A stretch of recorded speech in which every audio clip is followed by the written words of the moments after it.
အားလုံးပဲမင်္ဂလာပါ DH ရဲ့ Communal Gas ကနေပြီးတော့ပြန်လည်ကြိုဆိုပါရစေ။ဒီနေ့သင်ကြားပေးမယ့်အကြောင်းအရာကတော့ Microsoft Word ကနေပြီးတော့ Microsoft Word နဲ့ Microsoft Excel တွေကနေပြီးတော့ PDF file တွေဘယ်လိုပြောင်းဝင်ရလဲဆိုတဲ့အကြောင်းအရာကိုသင်ကြားပေးမှာဖြစ်ပါတယ်။အဲဒါကြောင့်မလို့အရင်ဆုံးစပြီးတော့ Microsoft Word file ကိုအရင်ဆုံးစပြီးတော့ဖွင့်လိုက်မယ်နော်။အဲ့မှာဆိုရင်ဒီမှာဆိုရင် Microsoft Word file ကိုစပြီးဖွင့်လိုက်ပြီ။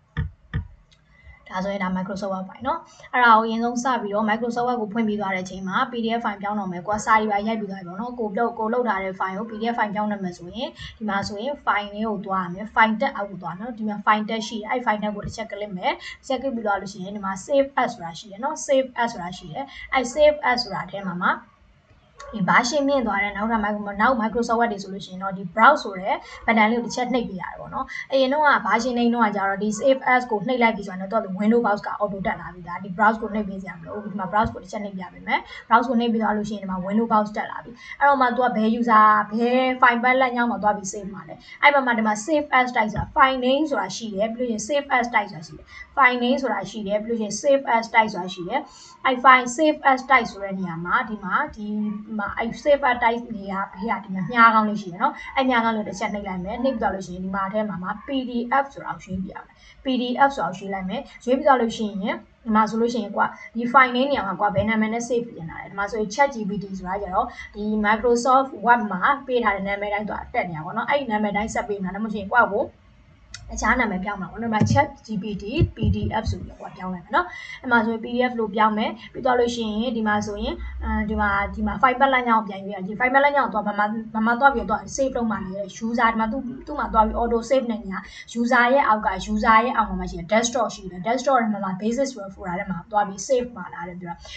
တာကိုသိနေတဲ့လမ်းကြောင်းကိုတော့ပြန်ရွေးပြီးလို့ရတယ်ကွာဒီ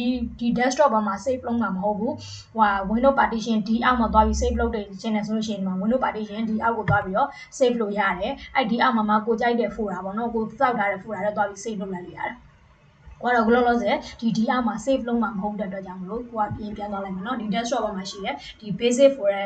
ဆိုတဲ့ folder ထဲမှာသွားပြီးတော့ဒီမှာ ChatGPT ဆိုပြီးတော့ PDF file ကိုသွားပြီးတော့ save လုပ်လိုက်မယ်နော်ဒီမှာဆိုရင် save ဆိုတာကိုနှိပ်ပြလိုက်မယ်နော် save ဆိုတာကိုနှိပ်လိုက်ပြီဆိုတာနဲ့သူကauto ဒီမှာChatGPT ဆိုပြီးတော့PDF file တွေကပွင့်လာပြီးတော့ပြပေးတယ်ပေါ့နော် PDF file တွေပွင့်လာပြီးတော့ပြပေးတယ်ဒါကကြတော့ Microsoft Word ကနေပြီးတော့ PDF ကိုပြောင်းနေပြီပေါ့နော်နောက်တစ်နည်းရှိသေးတယ် Microsoft Word ကနေ PDF ကိုနောက်တစ်နည်းဘယ်ကနေဘယ်လိုပြောင်းပေးရလဲဆိုတဲ့အကြောင်းပြပြပေးမယ်အရင်ဆုံးစသွားပြီးတော့စစ်ကြည့်အောင်နော်ဒီမှာဆိုရင် desktop ပေါ်မှာရှိတဲ့ဒီ basic ဆိုတဲ့ folder ရဲ့အထဲမှာဒီမှာဆိုရင်ခုန ChatGPT PDF ဆိုပြီးတော့ဖွင့်လိုက်တာလေအဲ ChatGPT PDF ဆိုတာကိုသွားပြီးတော့ဖွင့်ကြည့်လိုက်မယ်အဲ့တော့ခုနကိုပြောင်းလိုက်တဲ့ PDF ကလေးကဒီ folder ရဲ့အထဲကိုသွားပြီးရောက်လာပြီပေါ့နော်ဒီ desktop ပေါ်က basic ဆိုတဲ့ folder တွေကိုသွားပြီးရောက်သွားပြီပေါ့နော်ဒါမှမဟုတ်ကွာဒီပေါ်မှာမဟုတ်ဘဲနဲ့တခြား file ပတ်လိုက်အောင်ကိုစိတ်ကြရွေးပြီးတော့တွားပြီးတော့တိတ်နာလို့လည်းရတယ်ပေါ့နော်နောက်တစ်ခုကကြတော့ဒီ ChatGPT ကိုပဲဒီမှာဆိုတဲ့ဒီ Microsoft Word ကနေပြီးတော့နောက်တစ်နည်းထပ်ပြီးတော့ PDF နဲ့ဘယ်လိုပြောင်းရလဲဆိုတဲ့အကြောင်းအရာပြောပြပေးပါနော်အဲ့မှာဆိုရင်ဒီ file ဆိုတဲ့ tag ရဲ့အောက်မှာရှိနေတဲ့ဒီ file ဆိုတဲ့ tag ကိုပဲတစ်ခါပြန်ပြီးနှိပ်လိုက်နှိပ်ပြီးတော့လို့ရှိရင်ဒီမှာဆိုရင် print ဆိုတဲ့ button လေးရှိတယ်အဲ့ print လေးကိုတစ်ချက်နှိပ်လိုက် print လေးကိုတစ်ချက်နှိပ်လိုက်လို့ရှိရင်ဒီမှာဆိုရင်print လေးကိုနှိပ်ပြီးဒီ printer နေရာမှာလေ printer နေရာမှာဒီမှာဆိုလို့ရှိရင်အရင်တော့ဆိုလို့ရှိရင်တော့ဒီမှာကိုချိတ်ထားတဲ့ printer တွေပေါ်နေလိမ့်မှာပေါ့နော်ဒီမှာဆိုရင် app zone ဆိုပြီးတော့ပေါ်နေတာပေါ့နော်ဒါကတော့ကိုချိတ်ထားတဲ့ printer ပေါ်မူတည်ပြီးပေါ်နေတာပေါ့အဲ့နေရာမှာတစ်ချက်ဒီ printer ဆွဲနေရာမှာသွားပြီးတော့တစ်ချက်နှိပ်လိုက်မယ်ဒါကဘယ်လိုနှိပ်ရမလဲဆိုတော့ Microsoft Print to PDF ဆိုတာဟာလေး Microsoft Print to PDF ဆိုတာဟာလေးအဲ့ Microsoft Print to PDF ကလေးကိုသွားနှိပ်ပြီးတော့လို့ရှိရင်ဒီမှာကိုကဥပဒါကို file size တွေပြန်ရွေးလို့ရတယ်ပြီးလို့ရှိရင် copy တွေဘယ်နှရက်တွေထုတ်လို့ရမလဲဆိုရွေးလို့ရတယ်เนาะဒါကကိုယ်စိတ်ကြိုက်ဥပဒါပြန်ရောဒါပေမဲ့စာလုံးမျက်နှာတွေများလာဆိုတော့ဘယ်စာမျက်နှာကို PDF ပြောင်းမှလဲဆိုပြီးတော့ရှင်ဒီမှာတွေကကိုယ်စိတ်ကြိုက်ပေါ့ဒီတွေက setting ညတော့ဥပဒါပြန်ချိန်ပြီးလို့ရပါเนาะအဲ့မှာဆိုရင်ဒီမှာဆိုရင် print နှိပ်လိုက်မယ် print နှိပ်လိုက်ပြီဆိုတာနဲ့တော့ဘာတက်လာဆိုခုနလို Windows box တက်လာပြီ Windows box တက်လာပြီးတော့ဘယ် file ဖတ်လက်ညောင်မှာရွေးမှလဲဆိုတဲ့အကြောင်းလည်းဒီမှာလည်းပြောပြတာเนาะပြောလို့ရှိရင် PDF save as type နေရာမှာ save as type နေရာမှာ PDF document save as type နေရာမှာ PDF document save as type နေရာမှာဒီမှာ PDF document ဆိုတဲ့နေရာမှာဒီမှာ PDF ဆိုပြီးတော့သူ auto တက်လာတယ်เนาะအဲ့နေရာမှာဒီ file name နေရာမှာကိုကဘယ်နာမည်နဲ့ပေးမှလဲဆိုတော့ဒီမှာဆိုရင် ChatGPT ပဲထားပါတော့เนาะ ChatGPT PDF1 ဆိုပြီးပေးလိုက်မယ်နော် ChatGPT PDF1 လို့ပေးလိုက်မယ်အဲ့ဒီမှာကိုက file ပတ်လမ်းကြောင်းဘယ်ကနေရွေးမှာလဲဆိုတော့ဒီ desktop ပေါ်မှာရှိတဲ့ basic ကိုပဲရွေးမှာလားဒါမှမဟုတ်ရှင်ကိုစိတ်ကြိုက် file ပတ်လမ်းကြောင်းသွားပြီးရွေးပေးမှာလားဆိုပြီးတော့ပြောပေးလို့ရတယ်ဒါကတော့ကိုစိတ်ကြိုက်သွားယူလိုက်ပေါ့နော်ဒီမှာဆိုနာမည်ပေးတာရှိမယ်ဒီမှာဆို PDF ဆိုတာလေတော့ auto ပေါ်နေလိမ့်မယ်နော်ခုနလိုမျိုး save as type ညမှာသွားပြီးရွေးပေးကြမှာပေါ့နော်ပြီးလို့ရှင်ပြီးတော့ဒီမှာ save ဆိုတာနှိပ်ပေးလိုက်ပါတော့ဒီမှာ save ဆိုတာနှိပ်ပေးလိုက်လို့ရှိရင်ဒါဒါကတွက်ကြည့်လိုက်မှာเนาะဒီမှာဆို save ဆိုတာနှိပ်လိုက်ခုန save as type ကိုနှိပ်ရင်တော့သူ PDF ဆိုပြီးတော့နောက်ထပ် file တစ်ခုနဲ့သူ PDF file တစ်ခုတက်လာတယ်ဒီမှာကျတော့ print ထုတ်လို့ရှိရင်ကျတော့အဲ့လိုမျိုးတက်လာတာမရှိဘူးပေါ့เนาะတက်လာတာမရှိဘူးကတော့သွားပြီးတော့ပြန်ပြီးစစ်ကြည့်ပေါ့เนาะဒီမှာဆိုရင် ChatGPT PDF1 ဆိုပြီးဒီမှာတက်လာပြီเนาะဒါကတော့ Microsoft Word ကနေပြီးတော့ PDF file ပြောင်းတဲ့နည်းလမ်းနှစ်နည်းလမ်းကိုပြောပြပေးတာတစ်ခုကကြတော့ဒီ save as ကနေပြီးတော့သွားတဲ့နည်းလမ်းရှိတယ်နောက်တစ်ခုကကြတော့နောက်တော့ကဒီ file နဲ့မှာရှိနေတဲ့ဒီ file နဲ့မှာရှိနေတဲ့ file tag ရဲ့အောက်မှာရှိတဲ့ save as နဲ့သွားတဲ့လမ်းကြောင်းရှိတယ်။အဲကြောင့် file tag ရဲ့အောက်မှာရှိနေတဲ့ဒီ print နဲ့သွားပြီးတော့လုပ်တဲ့နည်းလမ်းနှစ်နည်းလမ်းเนาะအဲ Microsoft Word မှာ PDF file ပြောင်းတဲ့နည်းလမ်းနှစ်နည်းလမ်းအကြောင်းကိုပြောပြပေးတာเนาะနောက်ထပ် Excel ကနေပြီးတော့ PDF file ကိုဘယ်လိုပြောင်းလဲဆိုတဲ့အကြောင်းအရာကိုပြောပြပေးမယ်။အရင်ဆုံးစပြီးတော့ Excel file တစ်ခုဖွင့်လိုက်မယ်ပေါ့เนาะ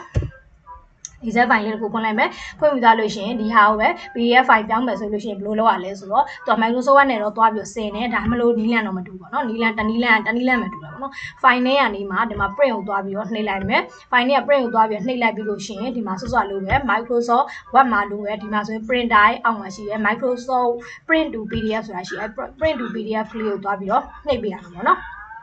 Microsoft print to PDF ကိုတွားပြီးတော့နှိပ်ပေးရမယ်ပြီးတော့လို့ရှိရင်ဒီမှာလည်း print ကိုနှိပ်ပေးရပါတော့အဲ့လိုနှိပ်လိုက်ပြီဆိုတာနဲ့သူကဘယ်မှာတွားပြီးတော့ save မှာလဲဒီမှာဆိုရင်မှာကြည့်လိုက် save as တိုက်နေရာမှာじゃဒီ print နှိပ်ရင်ကြတော့ဒီမှာ save as တိုက်နေရာမှာတွားပြီးတော့ PDF တွေပါရွေးပေးကြမလို့เนาะ file name ပဲကွာတွားပြန်ရွေးမယ်ပြီးတော့ file name ကိုပေးလိုက်မယ်ပြီးတော့လို့ရှိရင်ဘယ် file ပတ်လမ်းကြောင်းမှာတွားပြီးရွေးပေးရမယ်ဆိုတဲ့အကြောင်းအရာကိုစိတ်ကြိုက်တော့တွားရွေးပေးရတယ်ပေါ့เนาะအဲ့မှာကွာဒီမှာ file name ကိုကြတော့ဒီမှာ name ဆိုတဲ့နာမည်နဲ့PDF file တခု save လုပ်လိုက်မယ် file ပတ်လမ်းကြောင်းတော့ကိုက desktop ပေါ်က basic ပေါ်မှာပဲsave လုပ်မှာမလို့ဒီမှာပဲသူရွေးပေးထားမယ်ဒါမှမဟုတ်ကိုကနောက်ထပ်ကိုစိတ်ကြိုက်ပေါ့နော်ကိုကဒီထဲမှာသွားပြီး save ချင်တယ်ဆိုလဲဒီကိုသွားပြီးရွေးပေးလို့ရပါတော့ဒီမှာဆိုရင် save ကိုနှိပ်ပေးလိုက်မယ်ဒါဆိုလို့ရှိရင်စောစောလိုပဲဆိုတော့Microsoft Word မှာPDF file ပြောင်းတယ်လို့ပဲ print ကိုနှိပ်လိုက်လို့ရှိရင်သူက PDF file ဆိုပြီးတော့နောက်ထပ် file တစ်ခုနဲ့တက်မလာဘူးကိုသွားပြီးတော့ပြန်ကြည့်ရမယ်ပေါ့နော်သွားပြန်ကြည့်ရမယ်မှာဆိုရင်ခုန name ဆိုပြီးတော့ PDF file ပြောင်းတာเนาะဒါမှဆိုရင် name ဆိုတဲ့ PDF file ပြောင်းထားတဲ့ဟာလေးကတော့သူ auto တက်လိုက်ပါเนาะဒါကတော့ Microsoft Word နဲ့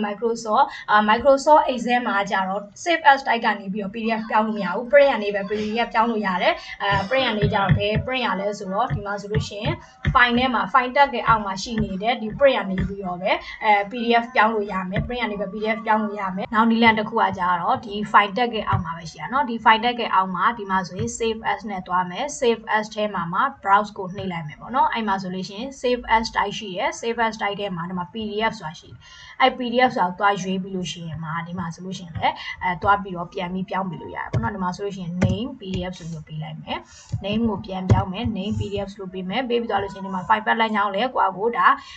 desktop ပေါ်က basic ထဲမှာပဲ save မှာမလို့ desktop ပါ basic ပေါ့နော်ဒါကတော့သုံးပြတဲ့လူကတော့ကိုစိတ်ကြိုက်ပေါ့နော်ကို file ပတ်လမ်းကြောင်းဘယ်နားမှာရှိတဲ့လမ်းကြောင်းတွားပြီးတော့ရွေးပြီးလို့ရတယ်ပေါ့နော်ဒီမှာဆိုရင် name PDF ပြီးလို့ရှိရင်ဒီမှာ save ဆိုပြီးတော့တွားပြီးရွေးလိုက်မယ်ပေါ့နော်ဒီမှာ save ဆိုပြီးတွားပြီးရွေးလိုက်မယ်ပြီးသွားလို့ရှိရင်အဲ့မှာတွားပြီးကြည့်လိုက်မယ်တွားကြည့်ပြီးသွားလို့ရှိရင်ဒီမှာ name PDF ဆိုတာရှိတယ် name PDF ကိုတွားပြီးတော့ဒီမှာနှိပ်ကြည့်လိုက်နော်အဲ့ဒါဆိုလို့ရှိရင်လည်းဒါလည်းထွက်လာပြီMicrosoft Word နဲ့ Microsoft Excel မှာဆိုလို့ရှိရင်နီလန်နှစ်နီလန်အတူတူပဲပေါ့နော် save as type ကနေလည်းတွားလို့ရတယ်ပြီးလို့ရှိရင် print ကနေလည်းတွားလို့ရတယ်ပေါ့နော် Microsoft Word နဲ့ Microsoft Excel မှာဆိုရင် PDF ဘယ်လိုပြောင်းမလဲဆိုတဲ့အကြောင်းအရာကြတော့ဒီ file tag ကိုအောက်မှာ Microsoft Word မှာလည်းအတူတူပဲ file tag ရဲ့အောက်ကိုတွားပြီးလို့ရှိရင်ဒီမှာဆိုရင် save as ဆိုတဲ့နေရာနေတွားပြီးတော့ PDF ပြောင်းလို့ရတယ်နောက်ကကြတော့ print ဆိုတာကနေလည်းတွားပြီးတော့ PDF ပြောင်းလို့ရတယ်Excel မှာရော Word မှာရောပုံစံကြီးအတူတူပဲเนาะဒါတော့ကိုစိတ်ကြိုက်ကိုပတ်တာကိုရွှေ့ပြီးတော့ပြောင်းပေါ့เนาะဒီနေ့သင်တဲ့သင်ခန်းစာကတော့ဒီလောက်ပါပဲနောက်နေ့သင်ခန်းစာဒီမှာပြန်ပြီးတော့တွေ့မယ်เนาะကိုလိုမျိုးကြည့်ရှုအားပေးတဲ့အတွက်ကျေးဇူးအများကြီးတင်ပါတယ်